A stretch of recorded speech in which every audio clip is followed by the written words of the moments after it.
Good morning students. BA first year second same history की online कक्षा में आप सबका स्वागत है। आज का हमारे वीडियो में हम पिछले चैप्टर को ही पूरा करेंगे। जो चैप्टर था आर्थिक और तकनीकी विकास 1206 से 1526 ईस्वी तक, यानी दिल्ली सल्तनत काल में आर्थिक और तकनीकी विकास। तो हमने कल कृषि और उद्योग पर हमने कल डिस्कस किया था। आज करेंगे व्यापार तथा वाणिज्य, और फिर इसके बाद व्यापार और वाणिज्य और इसके बाद प्रौद्योगिकी विकास।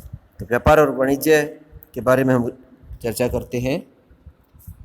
मध्यकाल में आंतरिक एवं बाह्य दोनों प्रकार का व्यापार प्रचलित था।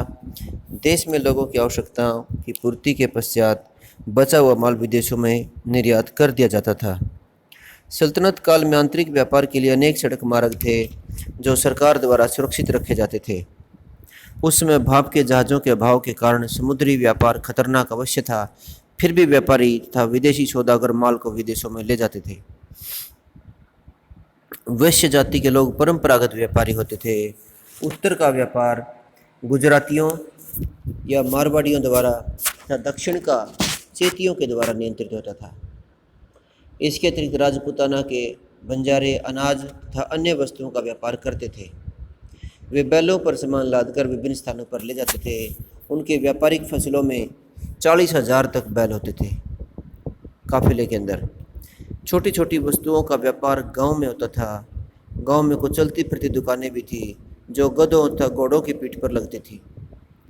महत्वपूर्ण वस्तुओं का व्यापार शहरों की मंडियों में होता था, और बड़े पैमाने का व्यापार गुजराती तथा मुल्तानी व्यापारियों के द्वारा होता था।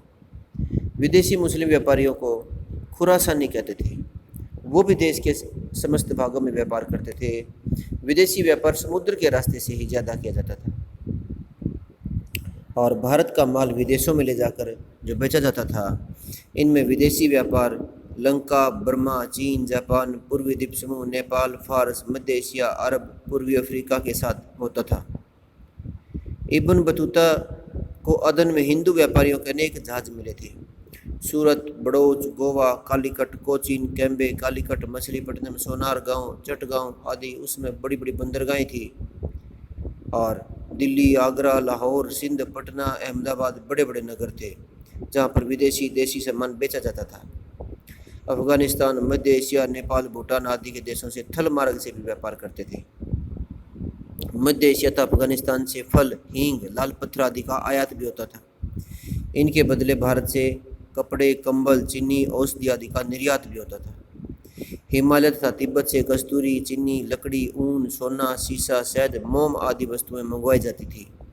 नेपाल से पशु, सींग, कस्तूरी, सुहागा, रंग, इलायची, तिब्बत गाय की दुम, बाज, पक्षी तथा बालचर नामक सुगंधित घास का भी आयात होता था। मंगोल ऊंट, घोड़े और हथियार आदि लाकर भारत में बेचते थे। और भी बहुत सारी चीज़ें थी। अनाज, तिलहन, ज्वार, चीनी, चावल, नील, मसाले आदि भारत से विभिन्न देशों में निर्यात किए जाते थे।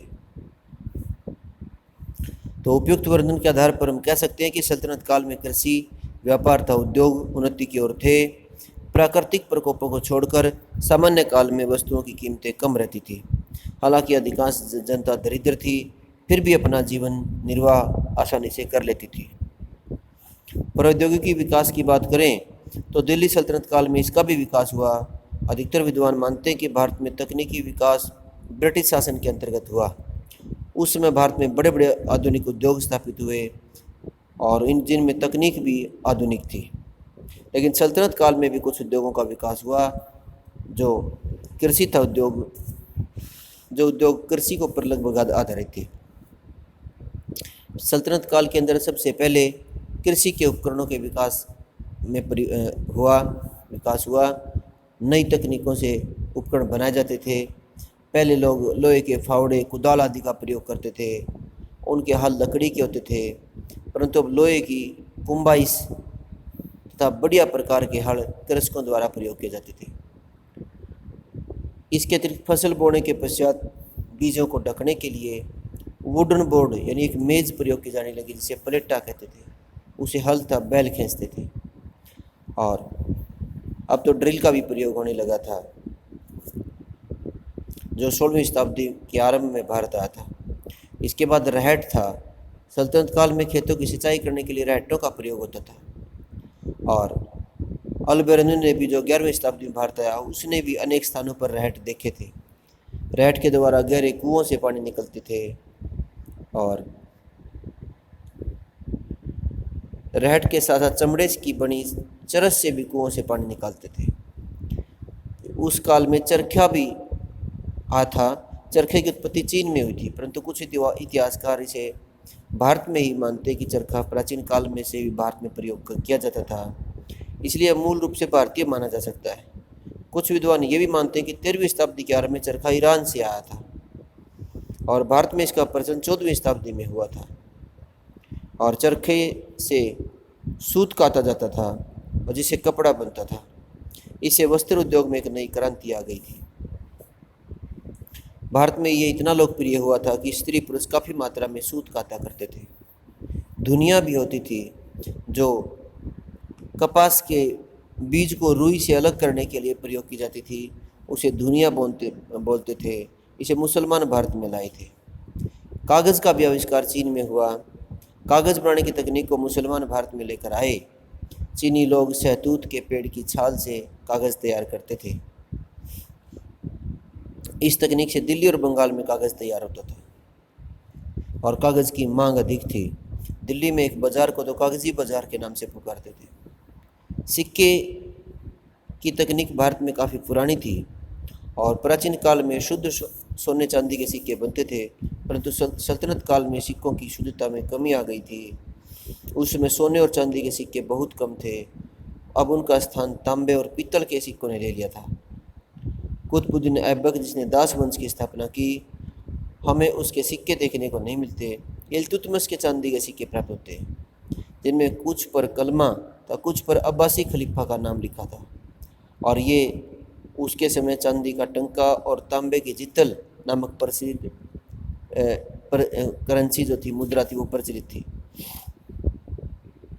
इसके बाद जो सिक्के थे, चांदी के सिक्के को टंका बोलते हैं। लोगों ने, अब जैसे मोहम्मद तुगलक की अगर बात करें तो उसने भी सोने के सिक्के वापस मंगवाए थे और उसने तांबे के या मिश्र धातु के सिक्के उसने जारी किए थे। अब लोगों ने क्या किया कि जो मिश्र धातु यानी तांबे के सिक्के घरों में डालने शुरू कर दिए और सुल्तान की जो सांकेतिक मुद्रा थी वह असफल हो गई थी। इसके बाद भवन निर्माण की टेक्नोलॉजी की बात करें तो तुर्कों के आगमन से पहले भवन निर्माण कला में भी काफ़ी परिवर्तन आए। उसमें महलों, मस्जिदों को गुंबदों, मेहराबों, मीनारों, चबूतरों, खुले आंगनों से सजाते थे। कुछ इतिहासकारों का मानना है कि दिल्ली के सुल्तानों की भवन निर्माण कला पर मुस्लिम कला का प्रभाव था। उन्होंने इस कला को इंडो इस्लामिक कला के नाम से पुकारा जाता था, परंतु मुसलमानों से पहले भी भारत में बौद्ध स्तूपों में गुंबदों, मंदिरों में मीनारों तथा मेहराबों का प्रयोग किया जाता है। इसके अतिरिक्त सल्तनत कालीन भवनों में थोड़ा बहुत अरब ईरानी भवन निर्माण कला का प्रयोग भी देखने को मिलता है। इसके अतिरिक्त उस समय चिकित्सा शास्त्र, खगोल शास्त्र, ज्योतिष शास्त्र के क्षेत्र में भी नई तकनीकों का प्रयोग हुआ। तो आज के लिए इतना ही। धन्यवाद।